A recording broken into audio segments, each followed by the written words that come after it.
Star Wars Knights of the Old Republic was first released in 2003 onto the original Xbox console, creating a new world for Star Wars fans to enjoy, with this timeline taking place 4,000 years before the events of the movies.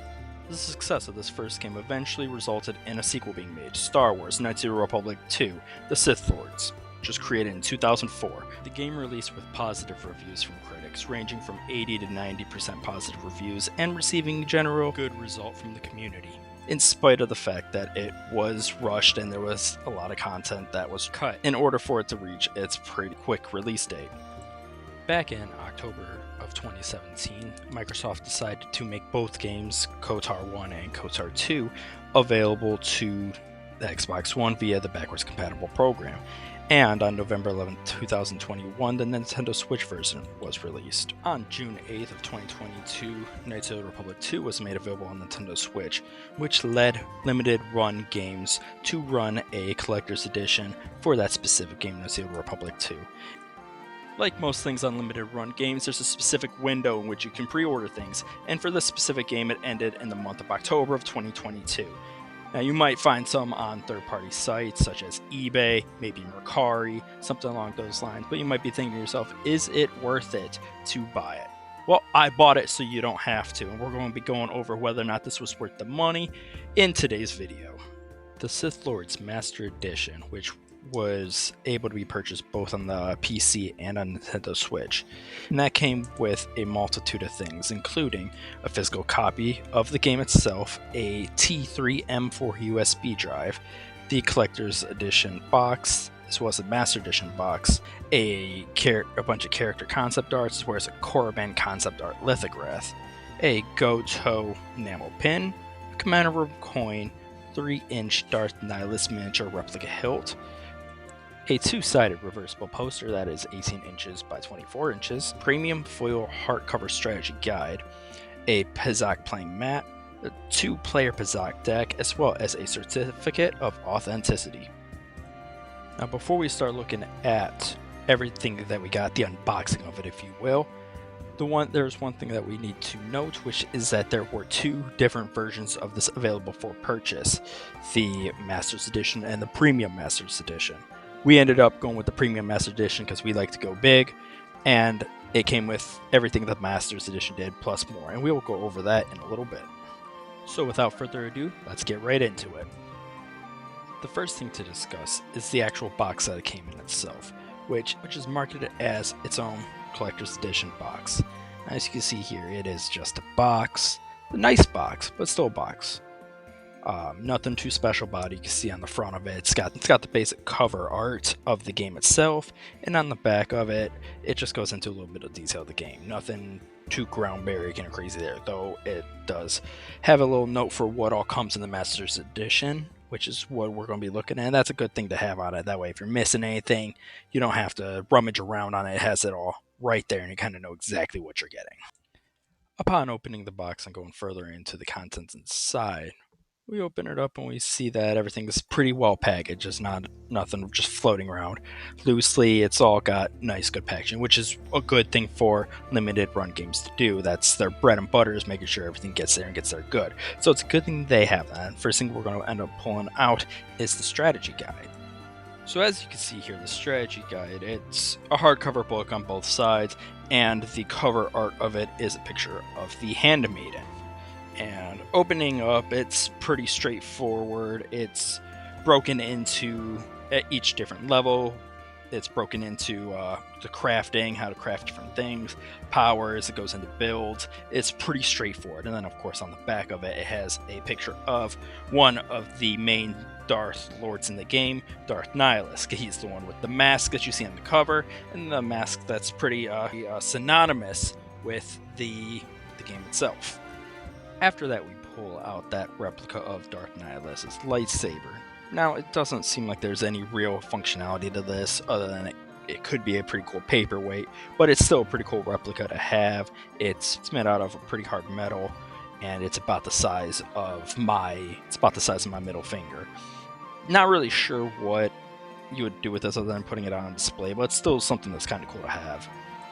At this point, I could not move any further without talking about the Pizak deck and the Pizak mat itself. Now, the Pizak mat is, I thought that the Pizak mat was going to be made just out of your basic paper, right? I was expecting it to be same material as the posters, maybe a little bit better than paper, but still nothing to phone home about. Instead, I was really surprised that when I opened it up, it was more of a material that's like mouse pads. It's a really nice rubber with anti-slip on it, so it's a really solid material, and it's really nice to have. The cards themselves too are made out of nice, I don't know if it'd be considered cardboard or paper, whatever you consider more high-end playing cards as. It's not super good material. It's not like the $100 decks playing cards where it's a super nice cardboard, but it's not your basic deck of cards either. It's got a good base too. The cards themselves it comes with the base cards that you'd use as your middle deck, and then enough side decks for two people to play. They would just have to make a deck before you start the game. And it came with a good mix of blue cards and red cards, which are your plus cards and your minus cards, as well as plus or minuses. Pizak is a fun game to play while you're in the game, and for those who don't know what Pizak is, it's basically a game of 21 with a little bit more steps. Instead of going to 21 like you would on blackjack, you're going to 20, and you're just like in blackjack, you were taking out cards from the main deck to try to get to 20, with the exception of you have a hand of about 4 or 5 cards, and you can play that once before draw to either move your card score up or down. Let's say you go over 20 and you hit 24, but you have a -4 card, and you hit that, and boom, now you're at 20, and then your opponent has to beat that. And it's a best 2 out of 3 format. It's a pretty fun game, and it's a welcome addition. It was one of the things I was most excited about playing. And like I said, I was really impressed with the quality that they did, which I was expecting a lot less out of them. So up to this point, we've been looking at specifically the Masters Edition stuff, the stuff that has separated this from the Premium Edition that cost a little bit less. Now, after this point on, we're going to be talking about the things that came with the Premium Edition, including the special box that came in. The Premium Edition box itself, I believe, is just a cooler looking box in the Masters Edition, whereas that was exactly what it sounds like. It's just a nice box. It's a bigger box because it needs to hold more stuff, but it is essentially just that. Where the Premium Edition, it has a different artwork on it. You still got Darth Nihilus' mask on the front of it, but it's got that black and silver outline to it with the writing. It switches things up in a way that makes it different. On the back of that, instead of just having stuff about the game, stuff about the gameplay, it actually gives a traditional top to bottom scrolling recap of what happened in the first game. And that, just those little touches, I think does make this a lot better as a collector's object than the first one, because the first box, that big chunky box, it just looks basic, especially compared to this one when you put the two side by side. Opening it was a pain though. There was no real good way to get it out, so I just kind of ended up having to shake it out, which not the best for the things inside, but what are you going to do? You got to get that open somehow. The first thing that's right on top when you open that Premium Edition box is arguably what is the most important thing in the whole Collector's Edition itself, which is the Certificate of Authenticity. This is this thing that says this is all legit.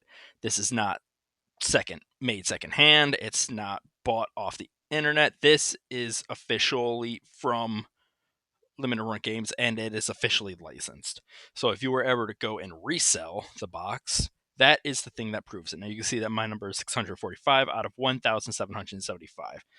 I might be a gigantic nerd, and I'll be the first to admit that. But this is the most exciting thing for me, because this says that it is legit. Even if we were to try to, let's say, go on Etsy and find somebody to make all the stuff for us, the one thing that they could never actually remake is that Certificate of Authenticity.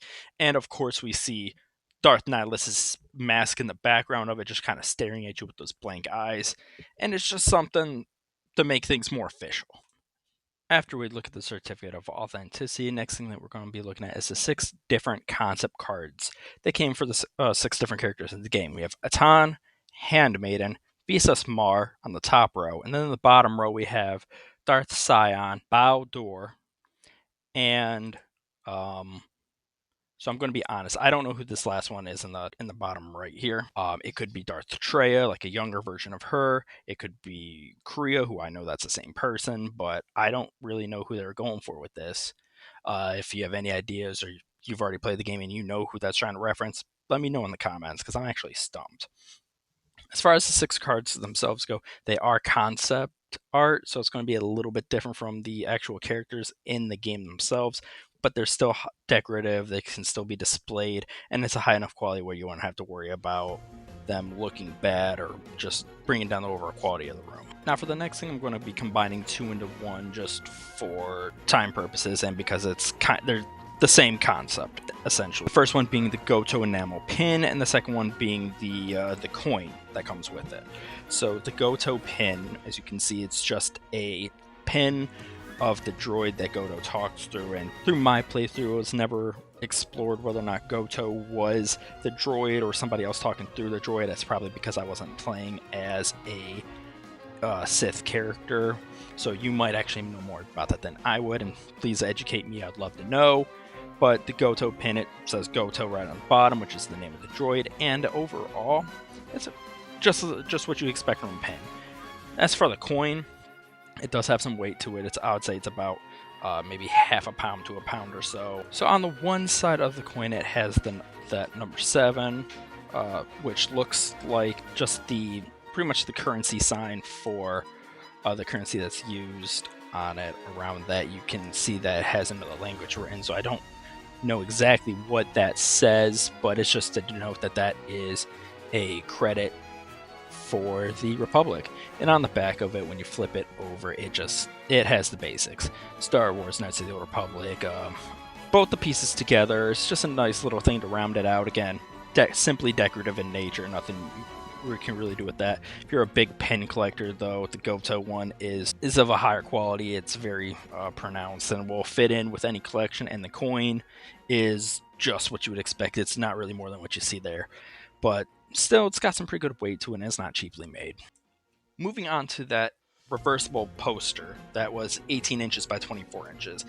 Now, the one side of it, exactly what you'd expect it to be. It is a screenshot of the cover of it. It's Darth Nihilus, his mask. You've got what looks like Handmaiden doing a duel with someone, and then you've got Darth Sion down at the bottom trying to look as menacing as possible. It's nothing more than that. It's exactly what you expect. The reversible side of that is kind of where I was disappointed. It's probably the most disappointing thing out of the entire collection, because what was advertised is this cool looking rendition of the very first movie with Luke Skywalker having the lightsaber up high, and instead of that, what we got is what I have on screen now. It just looks like a concept art of a world. I'm going to assume it's Telos, but I'm not sure.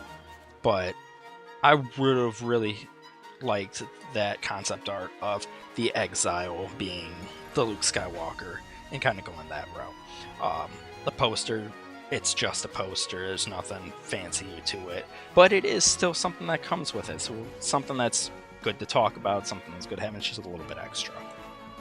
The last item we're going to be talking about is the T3M8 USB that comes with it. Now, as you can see, it's in the shape of his head. It's not his whole body. And then the front part of it just pops off that goes through the USB port. Now, I don't know what the gigabyte is on it. I haven't plugged in or looked at anything. I'm going to assume it's 64 gigabytes because that seems to be the standard, especially for editions like this, especially for collector's items. 64 gigabytes seems to be about what we're looking at.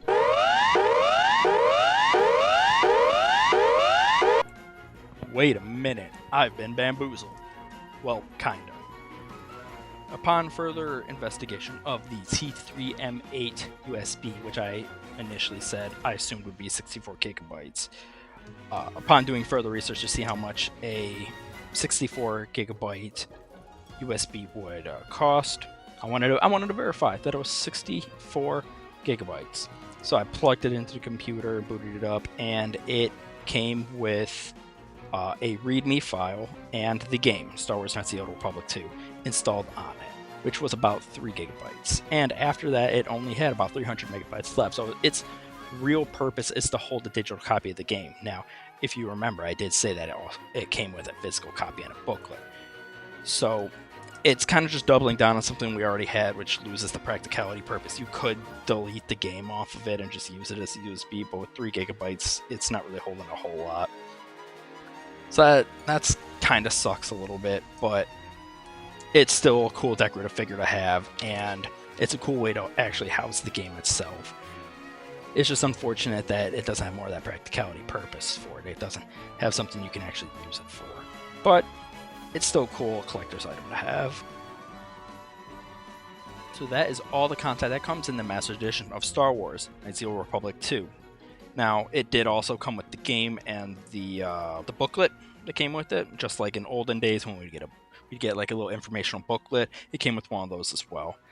Now, the main question that I have is, was it worth it? Now, that's a relatively subjective question, because if you're a fan, you make the price of it. You make it whether or not it's worth it or not. But there is one other way we can actually look at this, and we can look through it as, is it worth the monetary investment? If I was able to go on Etsy and find these things, would it be worth it then? And that is exactly what I plan to do. Try to go through and see if I can compare numbers and see what it would all add up to if we were to try to get things custom made, or try to go on and buy things separately, or just to see how much is going through on eBay. As of this recording, none of it exists. So finding, let's say, the Godo pin, finding the coin, finding the T3M8 USB, any of that is not coming up on any of the reseller sites that I know. We're talking eBay, Mercari. I was looking on Etsy for custom stuff. It's actually very hard to find some of this, which puts a little bit more emphasis on how much this stuff is actually worth, since it is so hard to find. Now, it is early. I did just receive mine, and they're still sending them out, so it's still possible that they haven't made their way there. But you're going to be buying secondhand, and they're going to jack up the prices regardless. And it doesn't look like having anything custom made is an option at this time, which is the time of recording. The one thing I did find, though, was the Bazak deck and the Bazak mat, which I was surprised, kind of surprised. I figured it'd be on Etsy, but there was a couple other websites that was selling their own versions of it. Now, I don't know if it's the same quality or not. It looks like, just from what I was seeing, it was a different style of mat. So I don't know if it's going to be, it's not the exact same. I don't know if it's going to be that same, a nice rubber material that this one comes with. But that did come up to about $40, which takes the tag off of this Master Edition down from the $180 all the way down to $140. Now, upon tallying everything up, my assumption is going to be that it 100% is worth it, especially when we know that this isn't being secondhand made. It's not unofficial stuff. This is official stuff from limited run games and from LucasArts, I should say. So, all in all, my final review of it would be 8 to 9 out of 10. Very solid stuff. I was a little bit disappointed with the poster. Like I was saying earlier, thought there could be more to that, and the T3M8 USB, which I thought was just a regular old USB. Turns out that all it does is house the game, so we have 2 different copies of the game from the looks of it. I haven't opened the actual game case yet, so there might be something else in there that I don't know about. However, I'm assuming it is just another copy of the game, which is, it is interesting. One, you have a physical version and a digital version, which is good for a lot of people, but I was hoping for a little bit more practicality out of it. But overall, I would definitely say it was a good purchase. It was definitely worth the money. A lot of it that came in there was good quality stuff, and it was good quality stuff, and it was licensed. I think that's the big thing here. And you can back that up to anybody with that certificate of authenticity. And there you have it. That is my full review of Star Wars Knights of the Old Republic 2, the Masters Collector Edition, which was the full price one that came with a bunch of good stuff. Overall, I was a fan. I highly recommend it. This is one of those things where you have to be more a fan of the source material to begin with to really enjoy what you're getting. But let's be honest, if you're not a fan of it, why are you spending $180 to begin with on it? Thank you so much for taking the time out of your day to listen to this review. I appreciate it. That just tells me you're an awesome person. And you can take it one step further and hit the like button. Make sure you subscribe to the channel because I do have more reviews coming up, both in video games and in collector's edition, so you're not going to want to miss that. And thank you for your time. Stay awesome.